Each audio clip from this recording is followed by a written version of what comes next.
What happens when a seemingly small demand on a husband's birthday sets off a chain of events that spirals into a legal battle for dignity and control? When I forbade my husband from eating cake at his birthday because he had gained weight, I thought I was doing what was best for him. Little did I know that decision would not only end our celebration, but would mark the beginning of a devastating chain of events, leading to a lawful reckoning that I never saw coming. Before we dive deeper into this story, I have one small request. Please subscribe, drop a like, comment, and hit that hype button to boost this channel so more people can discover these incredible stories. My name is Clarissa Moore, and if you asked anyone around me, they'd say I had it all figured out. At least, that's what I thought too. I had a good job, a beautiful home, and a husband who loved me more than anything. Or so I thought. Things started to shift without me even realizing it. Looking back, I can see how everything fell apart, but in the moment, it felt so justified, like I was the one holding all the cards. Tom and I had been together for almost 7 years. At first, he was everything I'd ever wanted: charming, funny, affectionate. In those early years, he couldn't get enough of me. Every time I walked into the room, his eyes would light up, and I couldn't help but bask in it. I'd joke with my friends that Tom was obsessed with me, and they'd roll their eyes. It was like a little victory for me, proving to myself that I had someone who adored me in ways my friends' husbands didn't. But slowly, things began to change. It started small. Tom's attention shifted. At first, I told myself it was just life getting in the way. Work was stressful for both of us, and we were starting to feel the weight of responsibility. He wasn't as affectionate as he used to be, but I figured it was just the natural ebb and flow of a long-term relationship. He'd still tell me he loved me, but it didn't hit the same. I started to feel like he wasn't trying anymore, and I grew frustrated with him for it. What really bothered me was how Tom started to let himself go. I'd never been one to keep my thoughts to myself, and I told him straight up, "You're getting a little soft." His face dropped when I said it, and I immediately regretted it, but I kept it in my mind. It stayed there, nagging at me. He wasn't the guy I married anymore, not in the same way. I wanted him to look at me the way he used to, with that hunger, that desire that made me feel like the most important thing in the world. But every time I looked at him, I saw something different. It was like he wasn't even trying. The more I thought about it, the angrier I got. I tried to tell myself it was nothing, but my frustration just built. Tom had become complacent. He wasn't the man I had fallen in love with. I wanted him to be more, to fight for me. But he wasn't, and I began to convince myself that it wasn't my fault. The turning point came on his birthday. Tom had always made a big deal about his birthday, especially in the early years. He'd always want a huge celebration, a party with all our friends, lots of food, and, of course, cake. It was his favorite thing. He'd insist on getting the biggest, most ridiculous cake he could find, and then he'd eat a whole slice just to make a statement. I'd always roll my eyes and joke about how much he ate, but deep down, I loved seeing him so happy. It was just part of who he was. But not this year, not after everything. I knew his birthday was coming up, and I'd been thinking about it for weeks. I wanted it to be special, of course, but I also wanted to make a point. I didn't want to just sit idly by while Tom kept making excuses for himself. He was getting older, and I felt like he was starting to let himself go. I didn't want to be married to someone who wasn't taking care of themselves, and I wasn't going to let it go on any longer. When we sat down to eat, I asked him, "Are you sure you want cake?" He looked at me, a little confused, but nodded like he always did. That's when I said it. "I think you've had enough cake lately. Don't you think you've gained a little weight?" Tom froze. His eyes widened, and I saw the hurt in them. He tried to brush it off, but I could tell I'd hit a nerve. I wasn't even thinking about how it might hurt him. I was just so frustrated, so tired of seeing him act like nothing was wrong. I wanted him to understand that I was trying to help, that I cared about him and his health. I didn't want him to be the man who let himself go, not when we had so much potential together. "I don't think it's a big deal, Clarissa," Tom said softly, trying to avoid the confrontation. "No," I snapped, "I think it is. You're getting heavier, and I don't want you to get unhealthy." His face reddened, but he didn't say anything. He sat there for a second, the weight of my words hanging in the air between us. Then he reached for his fork and started picking at his food, not saying a word. It was like everything between us shifted in that moment. I could feel the tension building. He wasn't fighting back.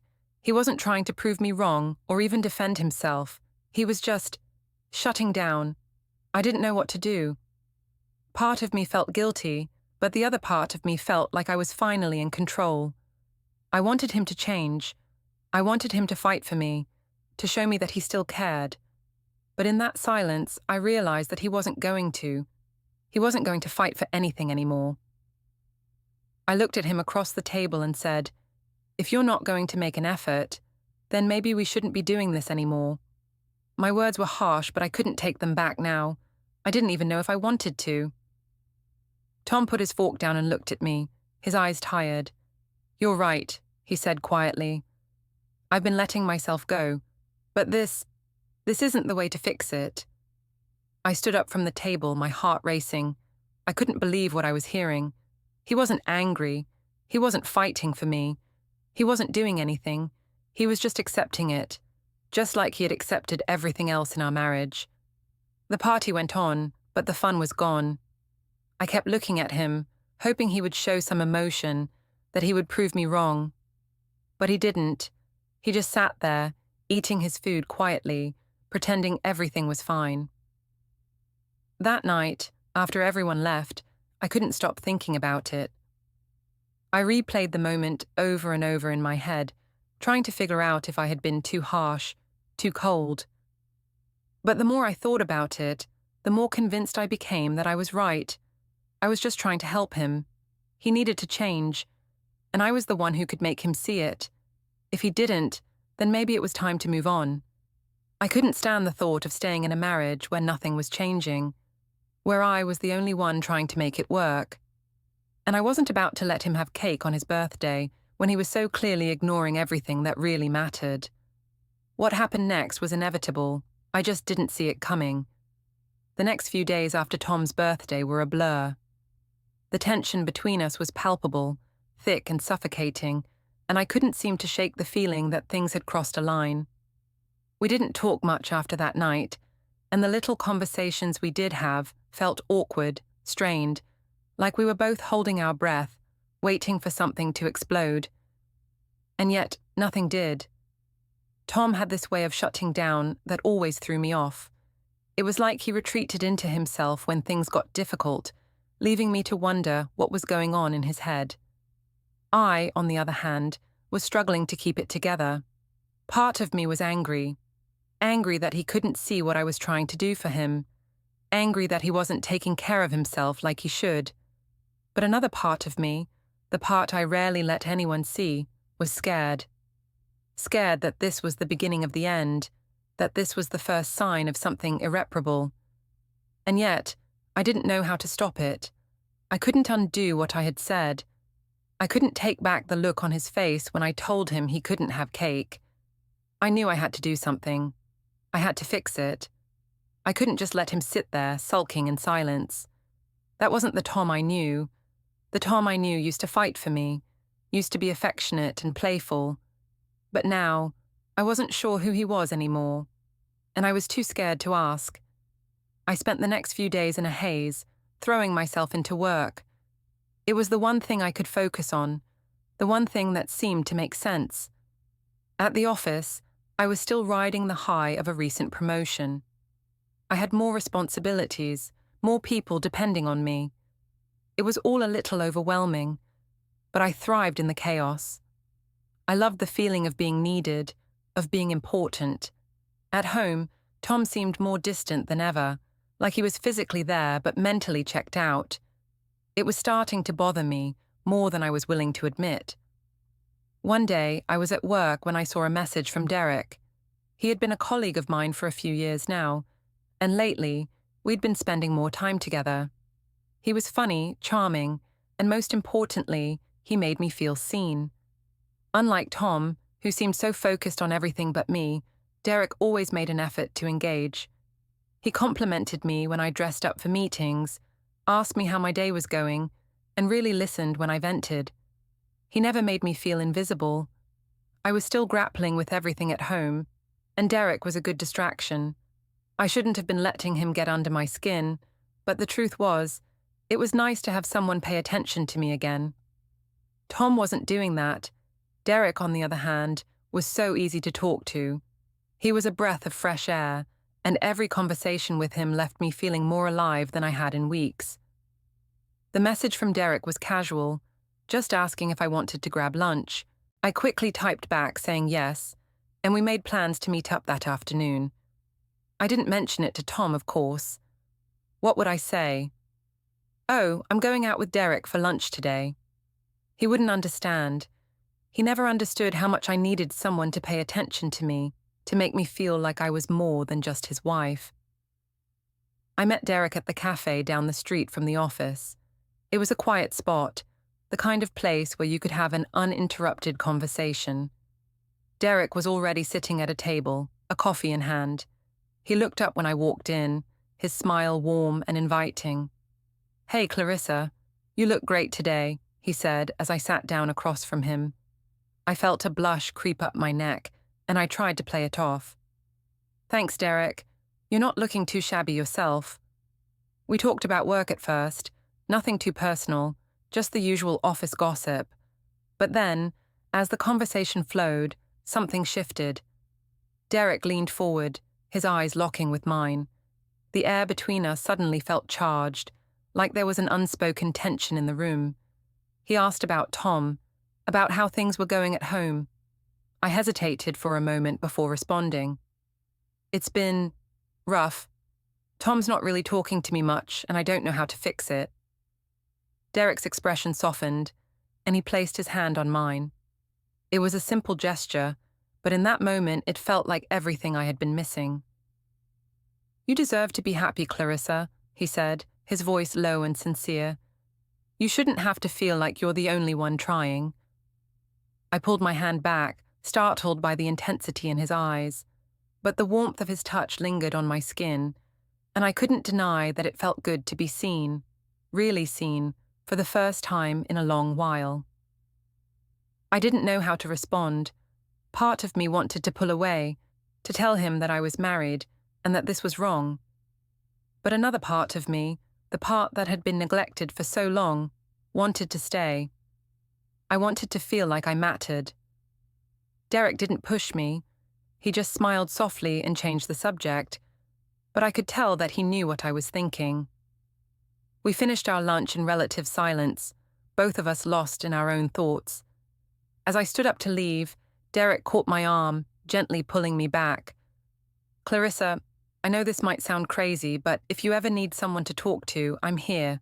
I'll always be here for you." I nodded, my throat tight. "Thanks, Derek. I appreciate it." That evening when I got home, Tom was sitting on the couch, staring blankly at the television. It was like he didn't even see me when I walked in. I didn't know how to address the growing chasm between us, so I just sat down beside him, not saying anything. We sat in silence for what felt like hours, each of us lost in our own thoughts. I had my phone in my hand, scrolling through messages, but it felt like the world was closing in on me. I couldn't escape it. Tom and I were slowly drifting apart, and there was nothing I could do to stop it. I knew deep down that something had to change. I just didn't know if I was ready for it to be me. The days following my lunch with Derek passed in a haze of unease. I couldn't shake the feeling that something was shifting, something I wasn't ready to confront, but I knew it was inevitable. Tom and I still lived in the same house, shared the same bed, but it was like we were strangers to each other. His silence was louder than any argument we could have had, and I was beginning to resent him for it.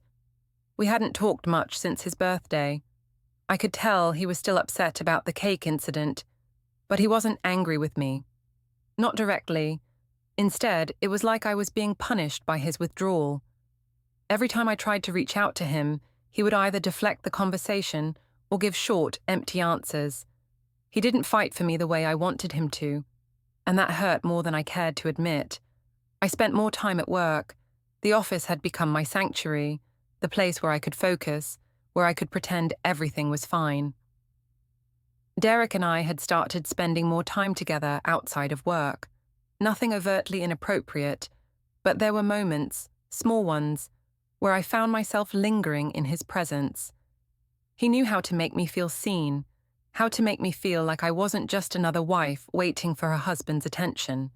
I began to crave his validation, and it was hard to stop. One evening, as I sat at my desk at home, I heard Tom's car pull into the driveway. The sound of the engine sputtered to a stop, followed by the soft slam of the door. I braced myself for the inevitable silence, but this time, something felt different. Tom walked into the living room, his shoes tapping softly against the hardwood floor. He looked tired, his shoulders slumped as he glanced over at me. "How was your day?" I asked, trying to sound normal, trying to sound like I cared. He sighed, shaking his head. "Same as always," he muttered, sitting down on the couch. He didn't even bother to look at me as he picked up the remote and started flicking through the channels, aimlessly searching for something to watch. I could feel my frustration building, but I didn't know how to let it out. It was like we were two people sharing a house, but not a life. I sat down next to him, watching the way his fingers paused on the remote, hesitating. For a moment, I thought he was going to say something, anything, but he didn't. "I'm tired of this," I finally blurted out, my voice sharp. Tom didn't react at first. He kept staring at the screen, his eyes distant. "Tired of what?" he asked flatly, as if he couldn't be bothered to care. "Of you," I said, feeling the words leave my mouth before I could stop them. "Of us. I don't know what happened, Tom. You don't talk to me anymore. You don't even look at me the way you used to." I wasn't expecting him to react. I wasn't expecting anything at all. But when he finally turned his head to look at me, there was something in his eyes that caught me off guard. There was no anger, no resentment, just this deep, aching sadness. "You're right," he said quietly. "I don't know what happened either." That was it. The silence stretched between us, thick and heavy. For a moment I thought he might actually apologize, might admit that things weren't working, that we were both to blame, but instead, he just sat there, looking lost in his own thoughts. I felt a pang of guilt, something sharp and unfamiliar, but it quickly faded, replaced by frustration. "Do you even care anymore?" I asked, my voice trembling. Tom didn't answer right away. He just stared at me, his face unreadable. Then, slowly, he reached for his phone. "I'm going to bed," he said, his voice distant. I watched him walk up the stairs, the sound of his footsteps growing fainter with each step. My heart sank. I had been waiting for some kind of breakthrough, some kind of sign that we could fix this, but it wasn't coming. Instead, we were just spiraling further apart. That night, I lay in bed staring at the ceiling, replaying the conversation over and over in my mind. Tom's words kept echoing in my head. I don't know what happened either. What had happened to us? How had we gotten here? And why didn't I care enough to try harder? The truth was I was tired. Tired of pretending everything was fine. Tired of trying to make things work with someone who couldn't even meet me halfway. But I also knew that if I was being honest with myself, I was tired of Tom. I was tired of the way he had become so comfortable, so complacent. He wasn't the man I married anymore. I didn't recognize him. I wasn't sure what I was looking for, someone to validate my feelings, someone to make me feel seen again. But whatever it was, I hadn't found it in Tom. And that's when Derek came back into the picture. The next morning, I found myself texting him, asking if he wanted to meet up for coffee. The conversation with Tom had left me shaken, but Derek's attention was like a balm for my bruised ego. I didn't want to admit it, but I was craving it. I needed to feel desired again. needed to feel important. I couldn't do that with Tom anymore. Derek didn't hesitate. He replied, almost immediately, suggesting we meet at a cafe near the office. We arranged to meet at noon. I tried to shake off the guilt, but it clung to me like a second skin. It wasn't like I was doing anything wrong. I was just talking to Derek. But in the pit of my stomach, I knew what it meant. I was searching for something Tom couldn't give me, and it wasn't fair to either of us. When I met Derek at the cafe, I felt a rush of relief. His smile was warm, and when he greeted me, it was like a weight had been lifted. He listened to me as I vented about the frustrations with Tom. His responses were thoughtful, supportive, and kind. But underneath all of it, there was an unmistakable chemistry between us. A chemistry that I hadn't felt with Tom in months. I told myself I was just being friendly, but the truth was I was looking for more. I needed someone to fill the gap that Tom had left, and Derek was more than willing to step in. When I left the cafe that day, I felt guilty for letting Derek get so close, but I couldn't deny that it felt good to be wanted, to be seen in a way I hadn't been in a long time. As I walked back to the office, I knew I was on the edge of something dangerous, but I didn't know how to stop.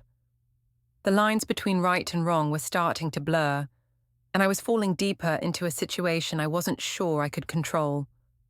The days after my coffee date with Derek felt like a whirlwind, each one blending into the next as I tried to push the guilt aside and focus on the attention I was receiving from him. There was something about Derek's presence that made me feel alive, something I hadn't felt in a long time with Tom. The way he looked at me, listened to me, and made me feel like I was the center of his world was intoxicating. It wasn't even about the flirtation, not entirely. It was about being seen in a way that felt genuine, like I mattered again. Tom, on the other hand, was becoming a ghost in our home. I couldn't remember the last time we had a real conversation. It wasn't like he was mean or harsh with me, he just wasn't there. It was as if the person I married had evaporated, leaving behind a stranger who wandered around the house aimlessly. When he did speak, it was to give one-word answers or to mumble something about work. He didn't fight with me, didn't confront me. He just withdrew. I tried to talk to him, but every time I did, it felt like I was speaking to a wall. I would bring up his behavior, his distance, and he would just look at me with that tired, defeated expression, like he'd already given up. It was maddening. The Tom I knew would have never been like this. He would have argued with me, fought for us, but instead, he was quiet. Too quiet. It made me feel like I was the only one left invested in our marriage. I found myself thinking more and more about Derek. I couldn't deny the pull he had on me, the way he made me feel valued in a way I hadn't experienced in ages. And the more I was with him, the more distant Tom became. I didn't plan on anything happening, but I couldn't ignore the way Derek made me feel. It was like I was waking up from a long sleep, realizing that the life I'd been living was too small, too suffocating. At work, Derek and I began spending more time together. We would grab lunch during breaks, and occasionally he'd offer to walk me to my car. His presence was like a breath of fresh air, and I found myself craving it more and more. There was no pressure, no expectation of anything more than a friendly connection, but every time I saw him, it was harder to convince myself that this was harmless. I knew I was walking a fine line, but I was so starved for affection, for validation, that I didn't know how to stop. One evening, a week after our last coffee date, Derek invited me to a work event. It was a small gathering, a celebration of a successful project. Nothing big, but the idea of getting out of the house, away from Tom's cold silence, felt like the escape I needed. I told myself it was just a work event, just a chance to get away for a few hours. Tom would be fine. I wasn't doing anything wrong. I didn't mention it to Tom. I knew he wouldn't care, or at least that's what I told myself. I just slipped out that night, leaving him in front of the TV as usual. It felt like a small victory, like I was reclaiming some part of myself that had been lost for so long. The event was more fun than I expected. Derek was there, of course, and we spent the evening talking, laughing, and enjoying the moment. He was charming, charismatic, the kind of guy who could make anyone feel special. I felt like I had known him for years, like we were connected in some way that went beyond friendship. By the end of the night, Derek and I were standing outside the venue, the cool night air settling around us. We were saying our goodbyes, but there was something in the air, something electric. He leaned in closer, his breath warm against my ear. "You know," he said, his voice low, "I've been thinking about you a lot lately." I felt a rush of heat in my chest, a mixture of excitement and guilt. I knew where this was going, but I didn't stop it. I wanted to feel this way. I wanted to feel desired, wanted. Before I could respond, Derek kissed me. It wasn't a slow, lingering kiss like in the movies, but it was enough to ignite something inside me. His lips were warm and soft, his hands on my shoulders, pulling me closer. For a moment, everything around me faded away. The guilt, the confusion, the problems at home. All of it vanished, replaced by a feeling of being seen, being wanted. I pulled away first, breathless. "Derek, we can't—" He smiled at me, brushing a strand of hair out of my face. "Why not?" he asked softly, as if it were the most natural thing in the world. I didn't have an answer. The truth was, I didn't want to stop. But I knew I had to. I had a life with Tom, or at least I used to, but Derek's presence, his attention, it was like a drug, and I was hooked. "I should go," I said quickly, stepping back. "I've got to get home." Derek nodded, his smile never faltering. "Of course. But think about it, Clarissa. You deserve someone who makes you feel this way, someone who doesn't let you fade into the background." I forced a smile and walked away, my heart racing. I didn't know what to think, what to feel, what had just happened, and why did it feel so right? When I got home that night, I slipped quietly into the house. The lights were off, and Tom was already asleep in bed. He didn't even stir when I crawled into the sheets beside him. His back was turned to me, as it always was now, and the space between us felt wider than ever. I lay there, wide awake, staring at the ceiling.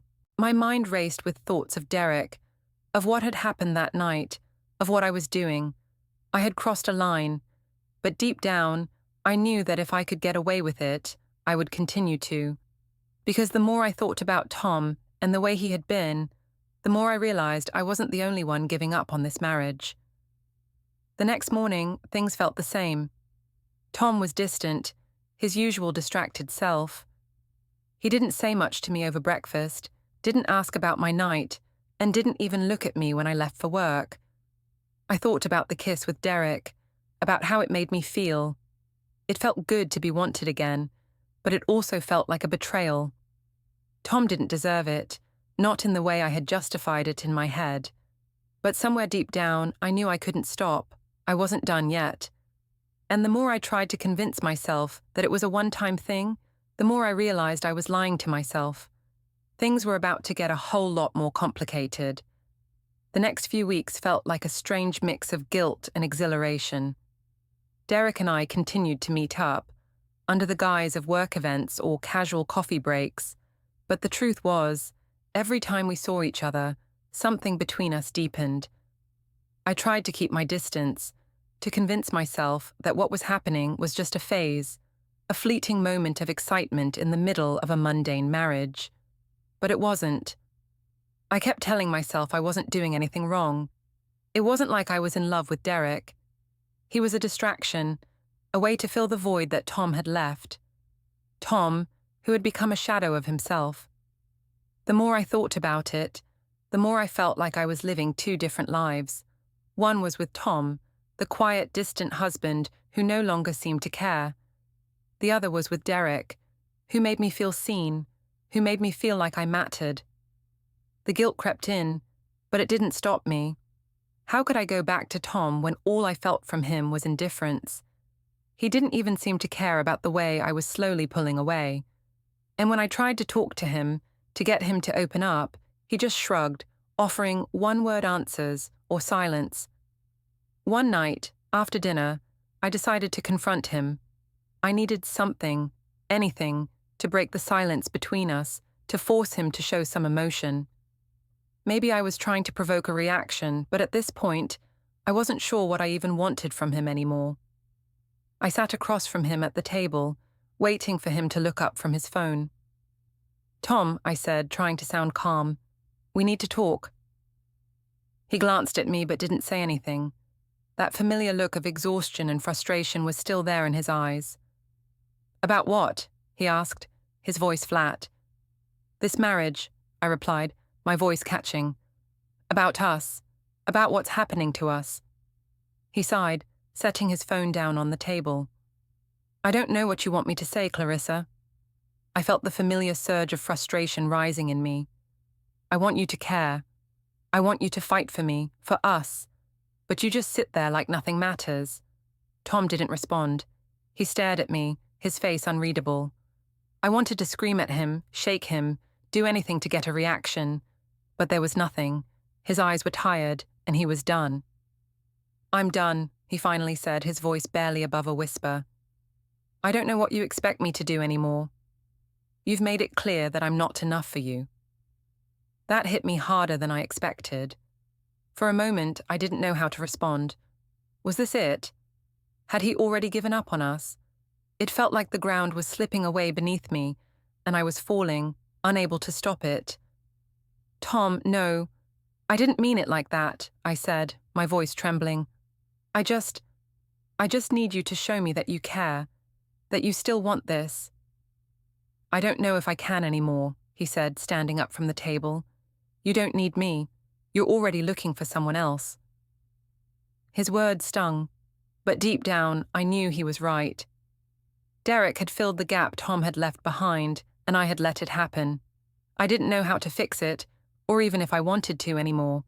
But hearing Tom say it out loud, hearing him acknowledge the truth, made everything feel so final. Tom walked out of the room, leaving me sitting there in the silence that had become our life. I felt like I was suffocating, but I didn't know what to do. I had pushed him away, and now I was the one who had to deal with the consequences. The next few days were a blur. Tom withdrew even further, retreating to his own corner of the house, as if he had already checked out emotionally. I couldn't get through to him, no matter how hard I tried. It was like we were two strangers living in the same space, existing side by side, but never truly connecting. I spent most of my time at work, distracting myself with tasks and meetings. But the guilt kept creeping in, making me feel like a fraud. I wasn't being honest with anyone, least of all myself. I was living a lie, pretending that everything was fine when it wasn't. Derek was starting to pick up on the fact that I was pulling away from him, and I didn't know how to explain why. The truth was, I didn't want to hurt him, but I didn't know how to stop this either. It was one evening, about 2 weeks after the argument, when everything came crashing down. Tom was sitting at the kitchen table, his eyes fixed on his phone. I had just walked in from work, feeling exhausted from the day's events. "Clarissa, we need to talk," he said, his voice low and serious. I froze, my heart pounding in my chest. The tone of his voice sent a shiver down my spine. I didn't know what was coming, but I knew it wasn't going to be good. "I don't want to keep doing this," Tom said, looking up at me. "I don't want to keep pretending that everything's fine when it's not." I tried to speak, but the words caught in my throat. "Tom, please, don't do this." He shook his head. "It's already done, Clarissa. I've been thinking about this for a while now. I can't keep living like this. I don't think I can be the person you want me to be anymore." I was panicking now. "What are you saying? Are you leaving me?" Tom's gaze softened, but his voice was steady. "I think we're already gone, Clarissa. I think we've both been checked out for a while. I don't want to stay in a marriage where we're both pretending." Tears welled up in my eyes as I reached out for him, but he pulled back. "I'm not leaving yet," he said, his voice softening, "but I'm going to start making some changes. For me." I didn't know what to say. This was it. It had finally happened. Tom was done. He was giving up on us. and I was left to deal with the fallout. I had pushed him away, and now there was nothing I could do to bring him back. "I don't know if I can fix this, Clarissa," he said quietly, "but I know I can't keep living this way." I nodded, the weight of the moment settling on me. I had let it go too far.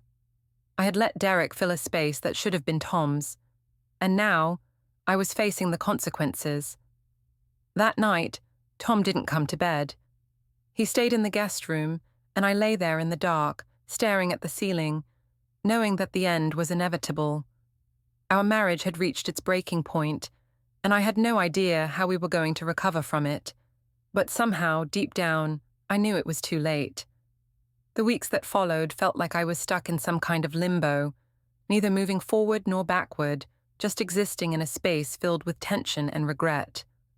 Tom was as distant as ever, and despite my attempts to pull him back into the fold, it was clear that our relationship was slipping through my fingers.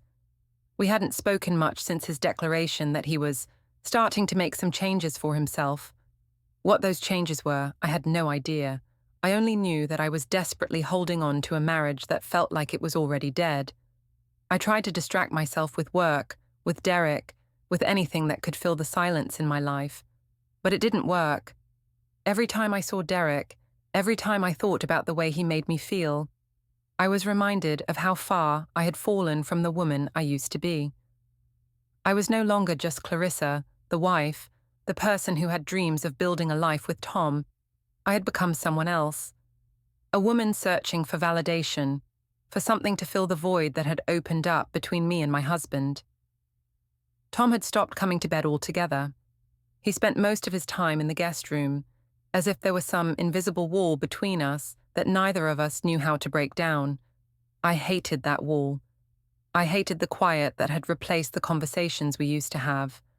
I hated how I could feel him there, just out of reach, like we were two strangers sharing the same house. And the more I tried to fix things, the more he pulled away, making me feel like I was the one suffocating the relationship. But how could I not want to fix things? How could I not want to fight for what we had? The night that everything changed came so unexpectedly that I didn't know what hit me. It was a Saturday evening, and I'd been out with Derek again. Nothing happened between us, but I could feel it, a growing tension between us that I couldn't ignore. We had been getting closer, and I couldn't stop myself from imagining a future with him, a life where I didn't feel invisible, where I wasn't walking around pretending that my marriage was fine when it wasn't.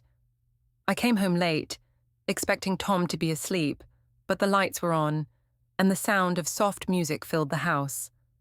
I walked into the kitchen, and there he was, sitting at the table with a stack of papers in front of him. He looked up when he heard me, and for a second, I thought he might say something about my late return, but instead, he just stared at me, his expression unreadable. "Tom," I asked, unsure of what I was walking into. "I've been thinking," he said, his voice steady, but there was a coldness in it that I hadn't heard before. "I don't think we can keep doing this." My heart sank in my chest. I felt a wave of panic wash over me. "What do you mean? What's going on?" "I've been thinking about what you said the other night," he began, folding his hands on the table. "About us, about our marriage, and I think it's time for me to start taking care of myself. I'm done pretending everything's okay when it's not."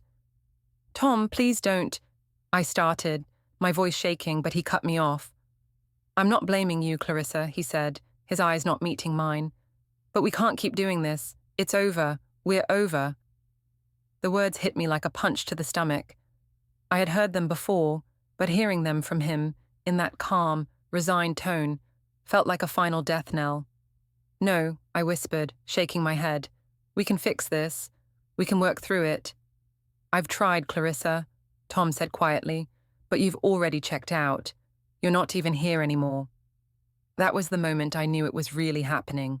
Tom was done. He had already checked out emotionally, and there was no coming back from it. All the work I had put into trying to salvage something, anything, had been in vain.